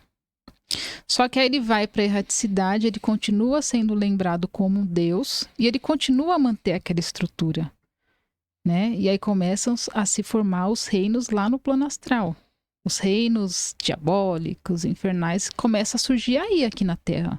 Quando você coloca pessoas em patamares de deuses e você continua até os dias de hoje acendendo vela para esses seres, rezando para esses seres, lembrando desses seres. Então, todo mundo que é lembrado não dissolve a estrutura de ego. Se você não dissolve a sua estrutura de ego, o seu espírito está aprisionado naquela existência. Entendeu? Então você se torna um imortal no sentido ruim. O mesmo acontece com celebridades, né? Ídolos. Elvis não morreu. Até hoje o pessoal lembra do Elvis, né? Eu lembro que eu sou fã. Então, você está ajudando a manter ele na erraticidade. Aí, ó, duas pessoas ajudando o Elvis. Confessa que você também ajuda, vai, confessa. Confessa. Mas entra muito nessa questão, e você entende quem são esses principados que você tem lá, essas legiões, onde que elas começam, onde elas... Sabe, o astral, ele foi criado inicialmente para ser uma zona de transição, mas tornou... Por isso que você tem principados, potestades... educados no inferno, né? Porque você vai tendo esses seres que vão chegando lá e não querem abrir mão desse patamar, querem continuar existindo, só que continuar existindo naquela estrutura de ego, porque a pessoa não lembra que ela é um espírito, ela está pegada àquele papel que ela exerceu. Aquela personagem, né? Personagem. São personagens. Sim. Então você está me dizendo que na sua concepção o inferno é um paraíso de personagens. Exato. De pessoas que não quiseram abandonar seus personagens. Então o inferno pode ser simplesmente um lugar de egos. De egos. E nada mais. Exatamente. E nada mais. Então ele existe, não no sentido do fogo eterno, não é o inferno de Dante, com certeza, mas é um lugar onde as pessoas não descansam, continuam vivendo as suas vidas. Exato. Então Elvis está cantando por lá, está se apresentando por lá, está fazendo a mesma coisa, está sendo endeusado, virando eu não sei, estrela pop. Eu não sei falar com exatidão quem são os ídolos que continuam lá, né? Mas é um exemplo. Mas é um exemplo, porque se você vai pegar a cultura africana... Depende também da pessoa, né? Se você vai pegar a cultura africana, por exemplo, você vai ter algumas orientações espiritualistas que diz que quando você morre e é lembrado, você continua existindo. O México faz isso com seus mortos. Morrer no México é literalmente começar outra vida. E eles vão lembrar, enquanto a família lembrar, pessoa existe. E eles vão lembrando de tataravô de muitas gerações. E eles vão repetindo as gerações, que é para que continuem vivos. E se a pessoa, além de ser lembrado, ser ressaltado por alguma coisa positiva que fez aqui, então ele deixa de ser simplesmente alguém vivendo na cidade. Ele passa a ser um ancestral. É uma coisa assim. Então eles colocam ancestralidade, colocam tudo isso num patamar, mas num patamar positivo. Né? Então são maneiras diferentes de ver. O que eles chamam de paraíso, de repente, pode ser um inferno do ego também. Só que o inferno do ego, ele é um inferno do ego. Então, o que eles querem? Eles querem o poder e querem o controle. E eles conseguem. Né? Então, de lá, do plano astral, eles controlam aqui também. Então, você tem uma estrutura que ela conta com reptilianos, ela conta então, com... eu corro risco? Porque o que eu mais faço é botar esse povo para correr de cima dos meus clientes. Corre risco de quê? De tentarem me morder, porque me morde de vez em quando. Na verdade, o ataque ele é só para a estrutura de ego da pessoa. Então, se você tem um ego robusto, eles vão conseguir te atacar. Agora, se você não se identifica com a sua persona, sim, eles não conseguem. Porque senão eu estaria morto já, né? Porque eu faço isso praticamente todas as noites para pessoas diferentes em várias partes do mundo. Né? Mas você deve sofrer algumas o ataque ou outro, sim, claro. Eles perturbam a noite. A noite do médium não é fácil. Eu estava te contando em off agora há pouco, e agora eu vou reganhar, daquela família. Eu já contei essa história em 1000 podcasts, 1000 lugares. Eu fui acudir a família na Suíça, acudi a família inteira. Aí eu volto tranquilo, vou dormir, o sono dos justos, né? Como eu costumo brincar. Tomei meu banho, tomei meu chá e deitei. Tô lá no bem bom, de repente eu acordo com uma dor horrível nos pés, na planta dos pés, que eu acordo, aqueles seres me sugando pelos pés, enfiando unhas e dentes, né? A gente sabe dos 2 chakras que tem na base dos pés, são poderosíssimos. Sim. As pessoas conhecem muito do primeiro ao sétimo, os básicos, né? Os básicos assim, né? Os principais. Mas esquece que nós somos cheios de chakras, né? E os mais poderosos estão nas palmas das mãos e dos pés, que é o seu contato com o superior e Kundalini. E as pessoas ficam brincando com isso, né? Quando eu vi que eu estava sendo mordido por aqueles seres, eu falei, não, peraí, eu trouxe essas tranqueiras comigo, né? E eu não costumo me referir assim a eles, nunca. Mas esse dia eu fiquei tão bravo, falei, gente, eu trouxe essas tranqueiras comigo pra quê? Eu tirei de lá, falei, o que aconteceu tal, né? Aí levantei. Eu me sintonizei com a minha energia, botei pra correr e voltei. Quando eu chego lá, tinha um bebê. O bebê estava sendo sugado. Aí a gente pergunta, mas qual é o ego do bebê? Só se for questão reencarnatória, só se for questões de outras vidas. Que o bebê não teria. Foi a primeira vez que eu vi numa criança. E era um bebê de menos de 3 meses. E o bebê estava chorando? Hã? O bebê estava chorando? O bebê estava desesperado. Né? É porque eles assustam, né? O bebê estava desesperado. Aí eu fui, tirei do bebê e acabou. Né? Eliminei do bebê, a família ficou bem. Graças a Deus, ao Deus, graças ao universo, a criança está bem. Né? Mas foi horrível. Então, eu vi talvez que o meu ego falou mais alto, né? Tá tudo limpo. Não tava, eu devia ter olhado melhor. Hoje eu já não faço mais. O ataque deles virem e te assustar, isso eles vão fazer sempre.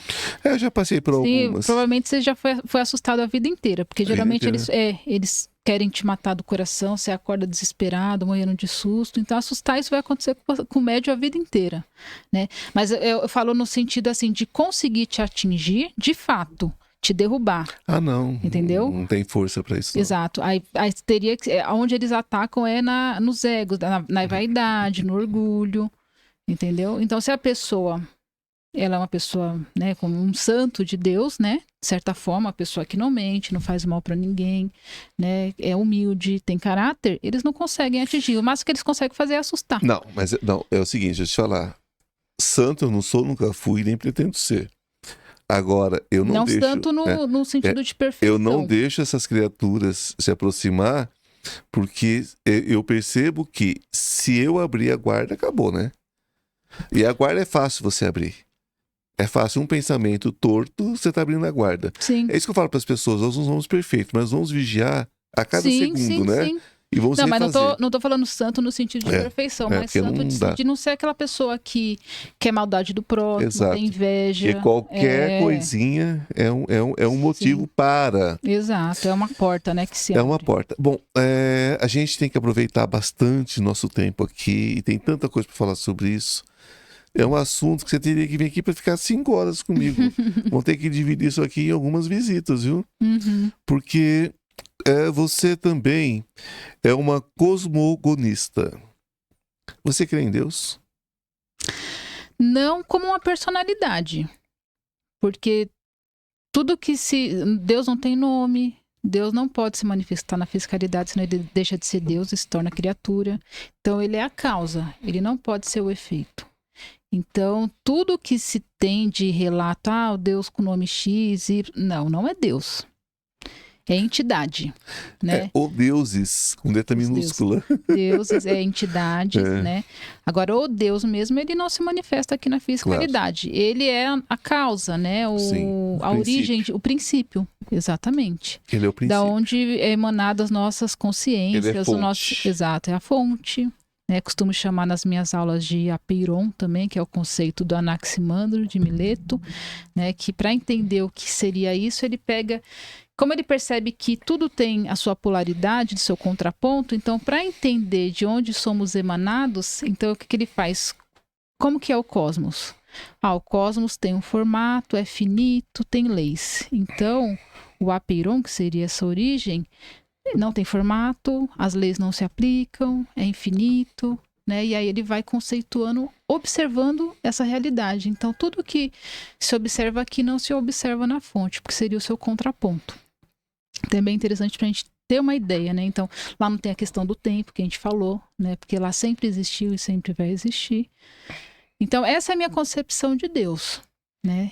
E as cosmogonias que eu utilizo, não que eu estudo e tudo mais, fiz curso de especialização em cosmogonias e tudo mais, não no sentido de entender esse Deus cósmico, mas de entender a história da humanidade através das cosmogonias, através daquelas histórias que eles contavam dos deuses, porque ali tem muita chave de compreensão sobre o passado da humanidade. Então você vai pegar essas cosmogonias para entender o que aconteceu no passado. Roma demorou um tempão para conseguir, e até hoje acho que o metrô de Roma não é pronto, não é finito. Por quê? Porque cada vez que eles afundam 1 metro, eles encontram uma cidade, eles encontram um palácio, eles encontram alguma coisa. Parece que Roma tem não sei quantas camadas. E se você vai pegar historicamente, para se criar uma camada de pó, de terra e tudo mais, segmentação, em cima de uma cidade, são milhares de anos.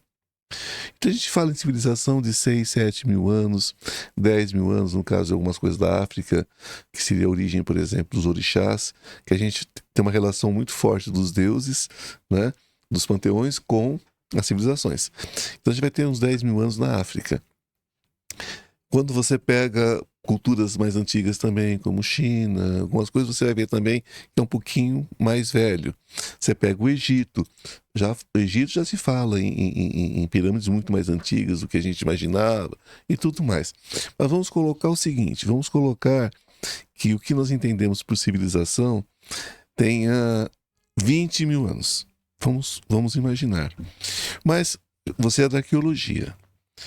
Nós estamos descobrindo sítios arqueológicos que já passam de 50 mil anos.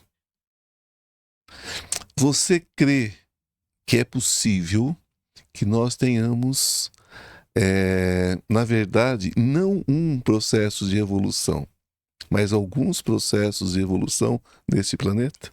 Com certeza. Quando eu falo de 6 mil anos, eu estou falando entendi perfeitamente. O convencional, claro. né?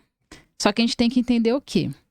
Que a gente teve o reset, né? Então, após o fim da Era do Gelo, no ano 18.000 a.C., é o fim da Era do Gelo. Então, aqui era 5 graus mais frio. Então, você tinha a região que tinha, né, as calotas polares, elas eram muito maiores. Só que a Terra começa a esquentar. Quando ela começa a esquentar, camadas de gelo começam a derreter e começa a entrar mais água no ciclo da chuva. Ah, vai chover mais? Não só chover mais. Cataclismas. Muita chuva, muita tempestade, dilúvio de fato. E a gente tem vários, né? Então a gente vai ter 18.000 a.C., você já tem um dilúvio. Isso daí já é previsto pela ciência, só que a ciência não chama de dilúvio. Chama de pulsos de derretimento de água. É só pesquisar que vocês encontram. Então, o dilúvio já é aceito pela ciência. Era mitologia, né? Durante muito tempo. Ah, é mito. Depois você vai ter outro no ano de 12.500, outro dilúvio. Aí depois você vai ter outro em 9.500, né? Depois você tem outro em 6.000, depois você tem outro no ano de 5.000 a.C. Então, são vários dilúvios. Somando todos, a gente vai ter uma elevação de 100 metros do nível do mar. 100 metros do nível do mar é um prédio de 40 andares. Sim. Né? Engole muita coisa. É muita coisa. Então, assim, muito do que se já passou na Terra está embaixo d'água. Essa que é a verdade. Né? Está afundado. Somente a Atlântida, né? Que era o epicentro. Atlântida e muitas outras, né? Sim. Hoje o que a gente tem ali das Antilhas, que vem de pequenas, né, Atlantilhas, né? Pequenas Atlantilhas, Antilhas, virou Antilhas, vem de Atlântida. Né? Então a origem você já rastreia aí até pela etimologia da palavra. Então, a nossa civilização ela é resetada porque o dilúvio que aconteceu em 9.500 foi o maior, foi o que, né, se tem mais registros. E é o dilúvio da Bíblia, ali apagou tudo, resetou. Tivemos que começar do zero. Então a gente vai começar do zero, então até você estabelecer a civilização novamente vai levar aí alguns milênios, aí começa de tudo de novo ali na Suméria. Você vai ter estruturas mais antigas ali na região da Índia, né, de Monte Dara e tudo mais, só que não é considerado civilização, por quê? Porque o tipo de escrita não foi decodificado. Então, se não é decodificado, você não assume que é uma civilização. Então, assim, não é considerada a primeira civilização por conta disso, mas provavelmente começou ali na região da Índia, na verdade, né? Só que existem aqueles requisitos, né, atributos que tem que ter para considerar uma civilização. Mas, enfim.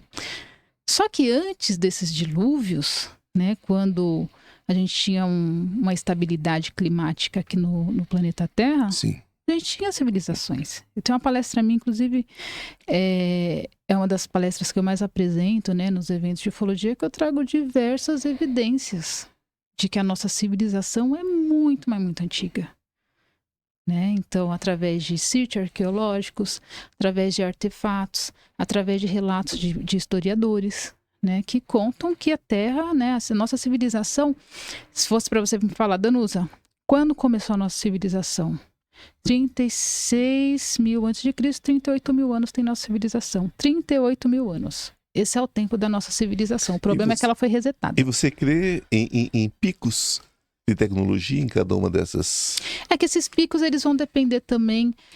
Você tem dois fatores, né? Tanto um pico quando ele desce e quando ele sobe. Sim. Quando ele desce, existe uma manobra intencional para se conter, assim, o de controle de informação mesmo. Sim. E você tem também influências, igual aconteceu com a queda lá do OVNI em Roswell, Sim. que a gente conseguiu muita tecnologia, né? Sim, transistores, a própria tecnologia dos satélites que eles falam que é advento do... tudo, né? Exato. Foi por conta da queda de Roswell. Eles falam, não, foi por conta da Guerra Fria. Não foi por conta da Guerra Fria. Aviões especiais, pessoas, aquela coisa toda, né? E tem denunciante que fala que a humanidade já tem espaçonave, igual o OVNI, tá? Que zera o campo gravitacional, que sistema de propulsão, enfim, que consegue, né, viajar a altas velocidades e que, inclusive, a gente teria frota interestelar. Então, você tem, e não é um denunciante, você tem mais de um denunciante que fala isso. Nós temos já uma frota interestelar. Sim. Isso quem falou, que eu recorde o nome, pesquisem pelo Eric Haker. Ele trabalhou na Antártida, e aí ele falou sobre aquela questão lá do Ice Cube Neutrino, que é uma arma de energia dirigida, Sim, né? que é complicadíssimo. Sim, nossa, dá muito pano pra manga, que se a gente for falar sobre as tecnologias da Antártida. Complicadíssimo. Mas ele fala, inclusive, dessa frota interestelar. Muito complicado. Né? E tem outro denunciante americano que não tem ligação nenhuma com ele e que fala a mesma coisa. Então, assim, como que você vê que uma informação é real? Você pega um denunciante aqui e falou X. O outro denunciante falou X também. E eles não se conversam. Eles estão falando do mesmo fator. Você fala em reset, você fala em recomeçar, dar um stop para poder depois botar um estágio lá para frente, enfim. Você fala muito sobre isso e eu creio nisso piamente. Mas tem uma coisa que tem uma coisa que me deixa com uma pulguinha atrás da orelha. Primeiro, eu sei que nós não estamos sozinhos, isso é fato. Tá? Até que ponto estão interferindo mesmo? E se nós estamos no momento de uma grande interferência no seu ponto, na sua forma de ver? Porque é o seguinte, nós estamos aí com uma baguncinha boa aí. Começou aquela guerra de Israel, né? Com a Palestina, já estou envolvendo outros países e a coisa pode degringolar, porque já tem países ali com bombas, né? Com bombas enfim, nucleares, né? Já tem armamento nuclear. E nós estamos, mais uma vez, à beira de uma guerra, de uma grande guerra, né? Dizem até que a Terceira Guerra já começou, a gente só não sabe, a gente só não entendeu ainda. Que talvez não seja uma guerra tão violenta, né? Como a Segunda Guerra, a Primeira Guerra, mas uma guerra que já começou, talvez pela informação, talvez pela manipulação e tudo mais. Você crê que nós vamos receber algum tipo de visita para dar um stop nessa história, limpar um pouquinho essa situação, ou você crê que eles chegariam ao ponto de deixar realmente que houvesse uma guerra nuclear e acabar com isso aqui tudo? Não, eles interferem em questões de guerra nuclear não por a gente, tá? Não, claro que não. Só para não afetar os planetas ao redor, né? O sistema solar, a Via Láctea, porque isso tem impacto, inclusive, na Via Láctea. Então, para eles não é interessante, tá? Paralelo a isso, a gente tem também diversos denunciantes falando que existe já uma agenda em que isso virá a público mesmo, né? Será algo que não vai ser mais acobertado da forma que né? Como se eles tivessem chegado à conclusão que, olha, não dá mais para acobertar. Entendeu? Então, aquela manobra lá no Congresso americano, né? Os 3 oficiais. Aquilo, né? Mas já começou o preparo, né? Dali. Ali começa o preparo, né? E aí eu vou mencionar o meu livro. Por favor. Aliás, devia ter trazido o seu livro, né? Exatamente. Nossa, foi uma falha grave. Falha gravíssima. Eu aqui olhando, eu falei, gente, eu esqueci de alguma coisa. Foi do meu livro, gente, perdão. E no meu livro é 2031, o ano do grande contato em massa, né? Em que eles se apresentam lá no meio de Paris, no Arco do Triunfo, ó, nós existimos, e levam 3 terraços. Vai ser em Paris. Vai ser num lugar com muita movimentação de turistas. Por isso, Paris, e aí Arco do Triunfo parece um portal, né? Então tem todo um porquê. Eles vão aparecer lá. Se isso acontecer em 2031, o meu livro ficará conhecido como o livro que previu o contrato. Mas, assim, se fala em várias datas, né? Uns falam 2025, acho 2025 muito em cima, que é ano que vem. Eu creio que dentro de 3 anos. Outros falam 2027, ou seja, 2027, né? Eu creio dentro de 3 anos, porque pela escalada, não é que você esteja certa ou errada, eu certo ou errado, ou qualquer um de nós certo ou errado. O que está acontecendo é que a escalada ela pode mudar de um segundo para outro, porque vai depender das reações humanas. Exato. Você está entendendo? Então, naturalmente, estava caminhando para daqui para 2026, 2027. Naturalmente. Mas, pela progressão, pode ser o mês que vem. A gente não sabe, porque estão envolvendo grandes potências, né? O mundo está em guerra como nunca esteve na nossa parte mais, digamos, vamos chamar de contemporâneo, né? Nos nossos últimos 10 anos aí, não chamar período moderno, porque daí a gente volta lá para os anos 20, na Primeira Guerra. Mas de uma forma mais contemporânea, a gente não tinha visto uma guerra tão grande. Tanta bagunça junto, né? Então, é possível que a coisa que a coisa acelere. Porque é aquela história, não pode transformar isso aqui numa estrela morta agora, vai mudar a órbita de outros planetas, vai bagunçar outras coisas. Sim, afeta tudo. Né? Afeta tudo. Assim como uma picada de abelha afeta seu corpo todo, qualquer besteira que você fizer nesse universo, afeta o universo todo também. Reverbera, né? Sim. Reverbera, não tem como não reverberar.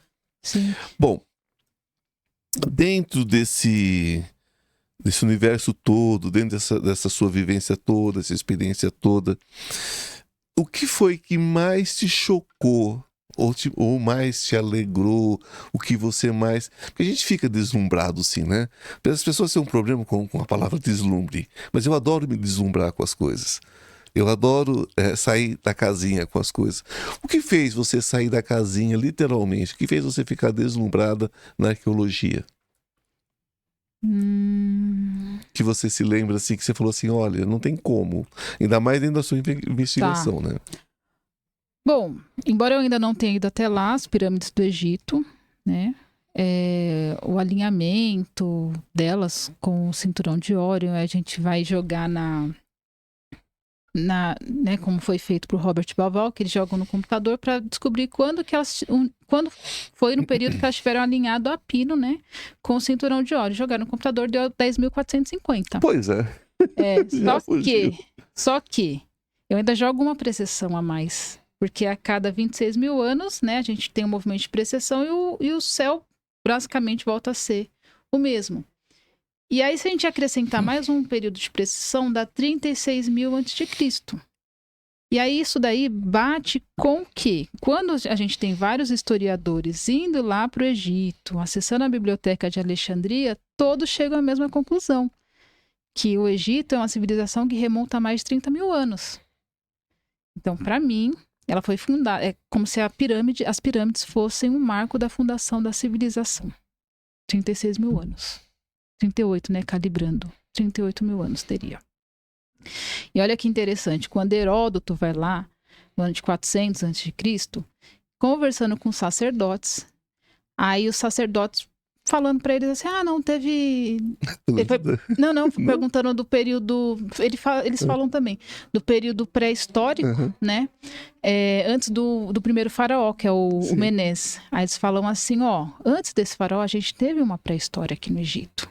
E durante esse período, o Sol nasceu 2 vezes onde hoje ele se põe e se pôs 2 vezes onde ele nasce. Como assim? O Heródoto não entendeu. Exato. Por quê? Porque a gente só descobriu o movimento de precessão 300 anos depois do Heródoto. O Heródoto nem sabia do que aquele cara estava falando. Eles já observavam o céu, eles sabiam do movimento de precessão. Porque isso daí que ele descreve é um movimento de precessão e meio. Entendeu? Que dá... os 36 mil anos, se a gente fazer todos. 36 mil anos. Exato. E aí eu até me adiantei com a questão de Atlântida, porque Platão tem uma informação também, né, que o Egito já falava de uma civilização Sim. muito adiantada, que teria sumido sim. muitos anos antes. E o período bate com 9.500, que foi o dilúvio que eu te falei. Exato, muito antes. Então, você vê que as coisas vão os pontos vão se unindo, né? Sim. Quando o Platão ele vai falar esse relato, olha que engraçado. Lembra que eu falei do maior dilúvio, que foi o de 9.500? Então, aí o antepassado do Platão estava lá, porque ele conta essa história no livro de Timeu e Crítias, falando que, né, ele teve acesso a essa informação através acho que era avô dele. Sim. Né? E aí o avô dele lá estava no Egito, aí começou a conversar também com os sacerdotes. E aí esses sacerdotes começaram a falar dessa civilização que existia, né? Ali depois das colunas de Hércules, que seria o Estreito de Gibraltar, e que teria afundado há cerca de 9 mil anos. 9 mil anos mais o período deles dá 9.500 anos bate exatamente com o período do maior dilúvio, que é o pulso de derretimento 1B, que é o mais famoso. Então, assim, eles sabiam quando tinha acontecido, né? Então, bateu certinho a informação. E aí eles, assim, no livro de Timeu e Critias, a descrição é muito interessante, porque eles falam, inclusive, que a Atlântida era maior do que a própria África. Né? Aí o pessoal vai lá, né? Eu fiz um corte esses dias dessa informação, e o pessoal, eles nem sabiam o tamanho da África, os haters, né? Gente, qual a dificuldade? Vocês acham mesmo que uma civilização se desenvolveu numa ilhazinha pequena? Era um continente. Era um continente imenso. Como que eles iam dominar? Porque era o centro do mundo. Como que eles iam dominar? Uma pequena ilha no meio do Atlântico seria o epicentro do nosso planeta, o epicentro da nossa civilização. Não era uma ilha, era um continente. Né? E aqueles círculos que a gente tem de água e terra era só a capital. Aí eu falo, né, no corte que eu fiz, que até chegar essa capital percorria mais ou menos 19 km. Mas 19 km, então chegou na capital. A pessoa acha que capital tem que estar no centro. É aquela visão tacanha, né? Aquela visão menor, né? Gente, como assim capital necessariamente tem que estar no centro? A capital ela pode estar na borda também. Exatamente. Aí cada comentário eu falo assim, meu Deus, não dá. É porque está tudo ligado à forma como eles veem hoje as cidades se desenvolvendo em torno da capital, a partir da capital. Quando você vê uma capital mais distante, é uma capital que já foi trocada de lugar, né? Exato. Mas geralmente quando troca, vai para o centro do país, por exemplo, como a capital do Brasil. O Brasil vai para o centro do país. Mas é tudo relativo a uma visão do mundo como eles conhecem. Sim. É tentar colocar tudo na mesma caixinha. Dentro da caixinha pequenininha. É difícil. A gente escuta cada coisa, né? Aí tem aqueles que falam, e aí, o que você usou pra falar isso, né? Nossa, tá doida, hein? E aí? E como é que tá? É sempre as mesmas piadinhas. É sempre a mesma piadinha, a mesma pessoa, né? Tem uma meia dúzia que adora fazer isso, né? Exato. Dá uma dó, né? Que a pessoa... Dá porque a pessoa tá perdida ali, não é? Se ela não crê em nada disso, vai plantar batata em outro terreno, né? Exato. Deixa as pessoas que estão querendo... Quando chegar na erraticidade, vai lembrar da gente. Tomara que me esqueçam aí, né? Porque aí... Essa pessoa, né, que falar que essas coisas não existiam quando chegar na erraticidade. Querida, mas é aquela história, né? Dentro da espiritualidade, tem pessoas, não as almas, mas tem fragmentos das almas deles ainda, na Roma Antiga, lutando como gladiador, né? Porque no tempo e espaço, essas pessoas continuam. Né? Eu creio no tempo coexistindo. Nas reencarnações coexistindo. Se coexistem. Então, você ainda está em determinados lugares. Sim. Né? E você ainda está em outras dimensões, segundo aquilo que eu creio. Né?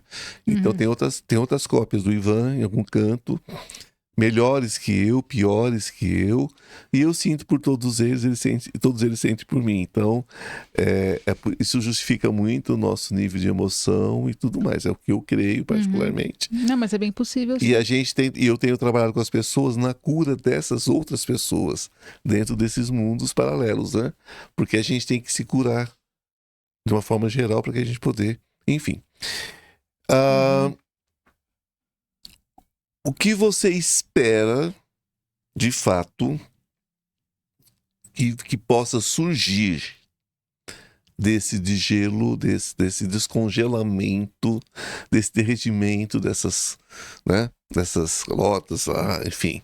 Porque nós vamos vendo que o grande perigo é esse, né? Deslocar, por exemplo, uma pedra do tamanho, um bloco do tamanho da cidade de São Paulo e vir cortando tudo pelo caminho, né? Porque não vai derreter no caminho e vai vir aquela monstruosidade de gelo. Tá para acontecer. As calotas polares, né? Sim. Que tá havendo não só aumento tá da vendo, temperatura da Terra. Mas não tá havendo só o descongelamento, tá havendo o rompimento de grandes pedaços. E a gente sabe que isso pode ser uma grande catástrofe também. Mas uma vez que haja esse derretimento, o que você acha que a gente pode de fato encontrar? Estão vendo pirâmides, já falaram que tem pirâmides lá pelo meio, já tem civilizações lá que foram congeladas. Você crê realmente nisso? Como é que você vê isso? Isso você fala dentro da Antártida? Não, querida, já lá no Polo Sul, Polo Norte, lá nas calotas mesmo, lá nas geleiras. Cima, Lá nas no Polo geleiras. Norte. Porque na verdade tá havendo um descongelamento, o nível do mar está aumentando muito por causa desse descongelamento. Você acha que pode surgir alguma coisa alien ali? Pode surgir alguma informação Eu acho ali? mais provável mais pro Polo Sul. Polo Não, Norte. sim, no Polo Sul, digamos Polo Sul, então. Você acha que pode vir alguma coisa? Sim, com certeza. Sim, tem. O Eric Heinker, que eu comentei aqui, ele fala, né, de instalações que existem lá no Polo Sul que são de origem provavelmente extraterrestre. Quando a gente fala em gelo, a gente está falando de qualquer forma, uma formação, a gente pode congelar tudo de novo, de repente, descongelar onde está congelado, quer dizer, isso é perfeitamente possível. Sim, sim. Nós estamos vendo uma São Paulo aquecendo, nós estamos vendo, de repente, regiões quentes esfriando, né? Nós estamos em nós já estamos em agosto, inclusive, né? E nós estamos vendo já descongelamento, nós vendo animal sendo congelado no Rio Grande do Sul, no pasto. Quer dizer, tem alguma coisa muito errada. Sim. Não, e assim, ali na região do Polo Sul é uma coisa assim que... Cara, se a pessoa parar pra ficar levantando informação, tem muita coisa ali. Eles escondem muita coisa ali, né? Tanto é que existe o tratado dos países, tudo mais, que é uma... Inclusive os Rockefellers têm propriedade lá na Antártida. Então, assim, tem essas estruturas, né, que são de origem, que nem esse Eric Heinker, né, ele disse que ele esteve lá dentro dessas estruturas, né, que foram mandados cientistas para lá para tentar decifrar como uma espécie de hieróglifos lá, alienígenas, né, que foi a forma que ele falou. Significativo. Eles têm instalação lá. Eles têm. Sim. Muito, com certeza. Sim, eles têm. E aí eles mandam, né, cientistas. Então o Eric Heinker falou que o governo americano, né, vira e mexe, eles mandam cientistas lá para tentar entender aquelas estruturas, tentar decifrar aquela linguagem. De acordo com ele, é como se fosse uma linguagem assim, em verde, sabe esses verdes de tecnologia mesmo, sim. Fluorescente, e são os hieróglifos que lembram um pouco os hieróglifos do Egito. Né? Mas assim, são tecnologias, por exemplo, a porta é gigantesca, mas se você toca, a porta ela já se afasta automaticamente. Então, é uma tecnologia assim que eles não conseguem conceber. Ok. Né? E ele conta muito, né, nas entrevistas dele sobre essa estrutura. Inclusive no meu Instagram eu fiz uns cortes sobre essas denúncias dele dessas estruturas. E aí é muito interessante, porque a gente pega essa informação. São caracteres semelhantes aos hieróglifos egípcios, né? A gente pega aquele pedaço de nave que foi recuperado lá em Roswell, eles têm o quê? Tem aquelas escritas, né, que remontam à iconografia da Grécia. Exato. Né? Então, assim, qual que é a ligação desses seres com essas civilizações, né? É que eu sempre falo, né, sobre os deuses, por exemplo, falo, gente, a pessoa vai dar um nome que tenha sentido para ela naquele momento. Chega aqui o português no Brasil, sabe? E bota fogo na cachaça, bota fogo na bebida, bota fogo no querosene, aí Anguera, demônio, né? O diabo, por quê? Botou fogo na água, vai botar fogo no rio, matar meus peixes. Então, foi chamado também de uma divindade. Uma divindade negativa, mas uma divindade. Sim. Então, de repente, quando chegam esses seres extraterrestres, é como se chegasse um colonizador num país, numa região primitiva, numa ilha, e fosse mexer com selvagens. Selvagem é um termo horroroso, com seres primitivos em relação àquela cultura, né? Sim, selvagens, não. Isso é um termo horroroso, um termo depreciativo. Mas com os locais ali, não é? Dentro daquela cultura, ainda em um desenvolvimento inferior àquela que está chegando, enfim. Então a gente tem que pensar da mesma forma. Eu tenho as minhas concepções, eu tenho as minhas ideias sobre extraterrestres. Não são boas. O que eu vivencio com o extraterrestre não é uma coisa boa, porque eu lido exatamente com esses seres que vêm de uma forma bem animalesca mesmo, para tirar energia, enfim, para fazer mal para as pessoas. E eu digo sempre, cuidado, não fica pedindo tanto para vir um monte de espaçonave para cá, não, porque a história de colonização nunca foi boa, né? Sim. Né?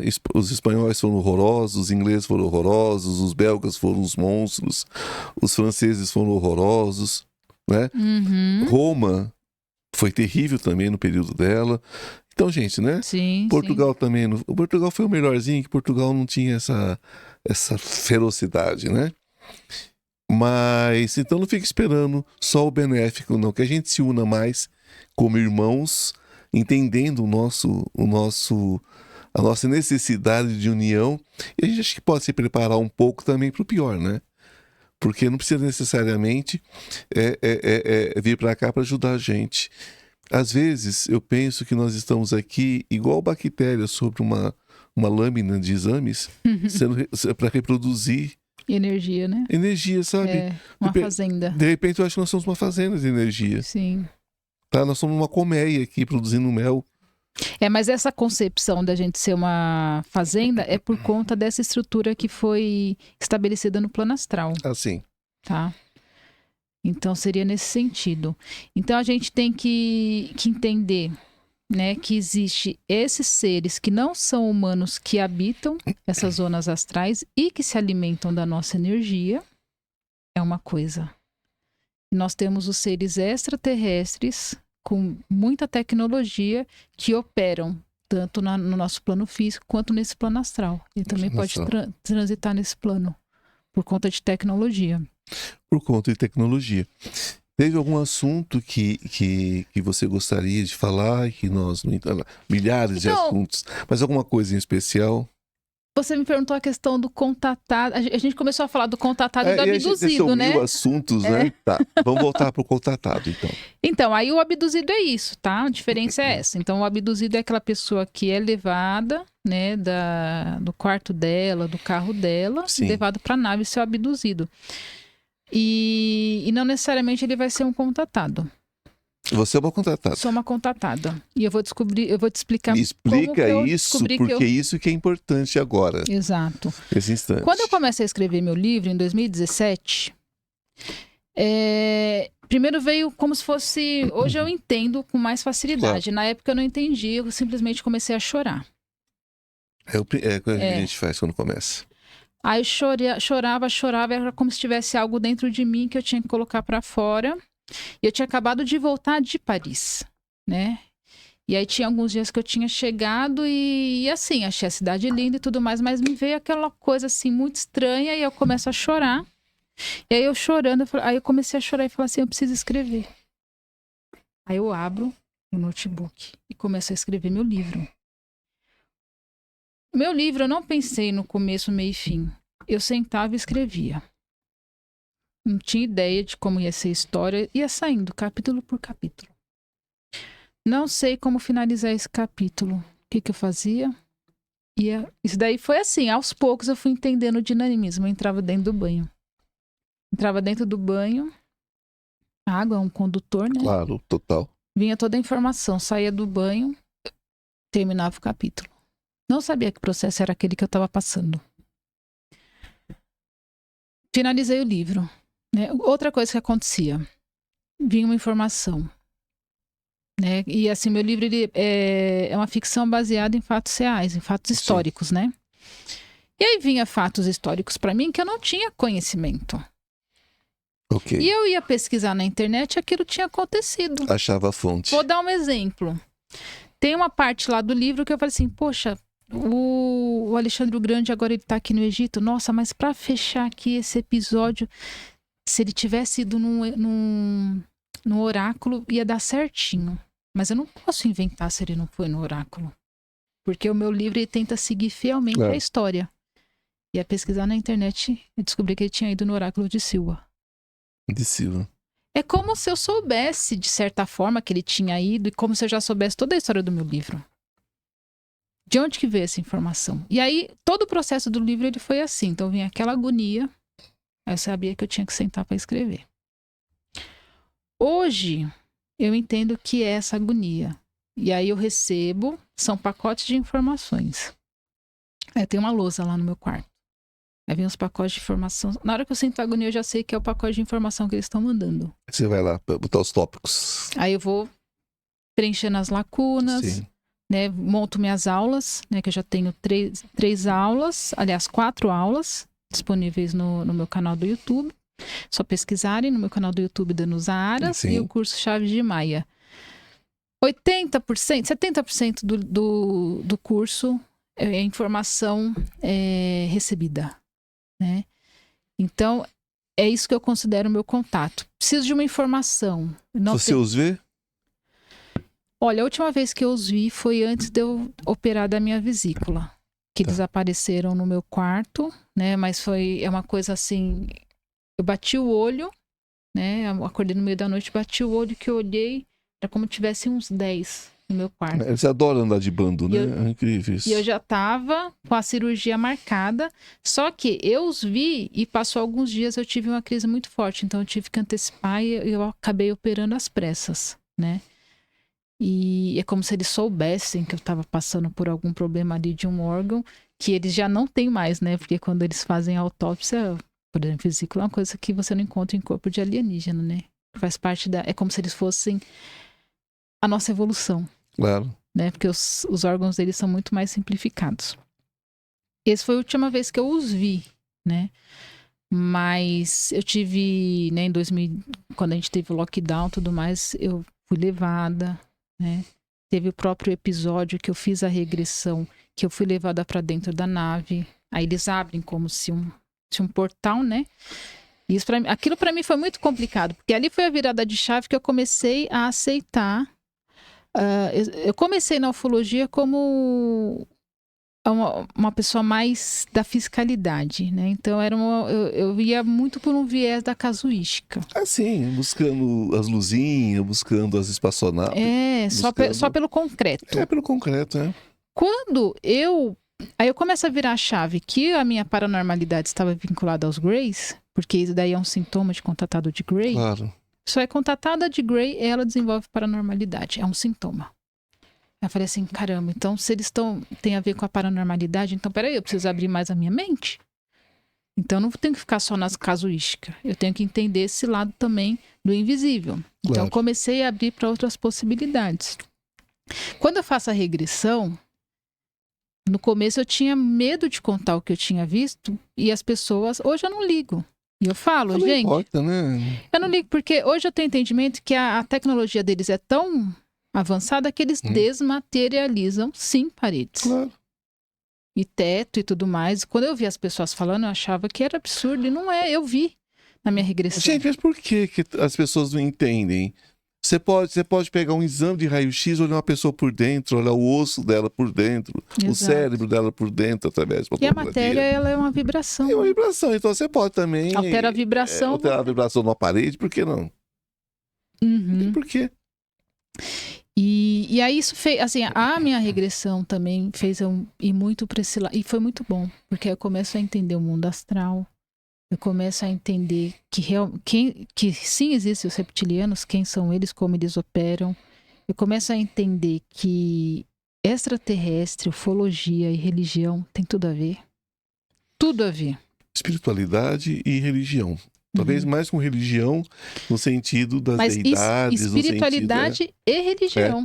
É porque tem muita deidade, muita coisa, tá muito ligado aos princípios, né? Sim. Das construções religiosas. Sim, exato. A gente sabe que tudo, se você pega o panteão grego-romano, ele está muito ligado ao panteão africano, que é anterior ao dele. Você pega, por exemplo, o panteão egípcio, tem tudo a ver com o que se faz depois em Roma também, né? Na Itália não, em Roma, no caso, no Império Romano. Aí você vai ligar com o cristianismo. Se você for pegar o ponto, você vai ligar as deidades, né? Sim. O próprio Deus do cristianismo está ligado lá, na base. Quer dizer, é tudo uma raiz só. São as mesmas entidades com nomes diferentes. Com nomes diferentes, né? Anunnaki, Elohim, os Neteru do Egito, é tudo o mesmo grupo. O mesmo grupo. Sim, só que cada um vai levar um nome diferente. Um nome diferente. São culturas diferentes. Querida, esse nosso papo levaria uma semana, no mínimo, né? A gente às vezes é limitado pelo tempo, mas já fica o convite para uma próxima. Eu gostaria que você deixasse suas redes sociais. Sim. Quero dizer que você é uma pessoa incrível, adorei conversar com você. Eu também gostei de conversar. Eu não tinha noção de quão inteligente você é, porque eu não fui investigar você, como é um hábito meu, eu gosto da surpresa. Uhum. E você é incrível, viu? Obrigada. Parabéns também. pelo seu conhecimento, parabéns pela sua disponibilidade. Deixa suas redes sociais pra gente. Convidar o pessoal a se inscrever no meu canal do YouTube, que é o Danusa Aras. Eu faço lives. Danusa Aras. Danusa Aras, Sim. Lá eu faço lives, geralmente com esse nicho, né, com esse viés de tema. Tem minhas aulas também, né, que fazem parte do meu curso As Chaves de Maia, né? Já tem grupo de estudos também, então quem assistiu as 4 aulas, vira e mexe eu abro lá no Instagram caixinha para a pessoa ter a opção de entrar também para o grupo de estudos, que é um grupo seleto, só entra quem confirmou que viu realmente as aulas e que está engajado, porque os alunos lá já estão no nível altíssimo de conhecimento. Surpresa não adianta, né? Vim dar trabalho pra gente, não adianta. Sim, tem que estar engajado com conhecimento. Com certeza. E agora em setembro começa a chave 1, né? Que a chave 1 vão ser 5 chaves de conhecimento, né? Eu gosto de chamar Maia, não gosto de chamar Matrix, que a ideia era que fosse Maia. A ideia é Maia, né? Claro. A gente está dentro da deusa. Só que a Matrix é o quê? Quando as pessoas começam a deturpar a fisicalidade, né? É complicado. E como Jesus falou, que o mundo jaz no maligno, né? Então era para ser uma experiência ótima, de luz, só que as pessoas não colaboram, né? Os seres do astral inferior não colaboram. Enfim... Tem meu Instagram também, que eu posto conteúdos quase que diariamente, lá Danusa Aras, @DanusaAras. O meu livro, quem tiver interesse, pode adquirir direto no meu site com a opção de dedicatória. Meu site é www.danusaras.com.br. E agora em outubro, dia 19 e 20, eu vou fazer uma vivência lá na Cantareira. Que vai ser uma vivência só com palestras voltadas para essa questão de dimensões. Vou explicar espaço, tempo, interdimensionalidade. Também vai ter uma palestra minha falando sobre essas paranormalidades, né, de um contatado. E vão ter práticas também energéticas de abertura de portal, porque todos nós somos um portal. Com certeza. Né? Isso que as pessoas acham que é um local físico, mas não. Cada um de nós é um oráculo, portal. Né? Somos um portal em potencial. Claro. Então a ideia é essa, né? Trabalhar a nível mental das pessoas através das palestras e depois a nível energético para que se abra um portal para facilitar aí, quem sabe, um contato. Lá na Cantareira. Você está convidado. Querida, estaremos com você com certeza. Né? Eu quero te agradecer mais uma vez. Gratidão. Maravilhoso. Adorei, né? Espero que vocês tenham gostado também. Sigam, né? Sigam o site da Danusa. Danusa?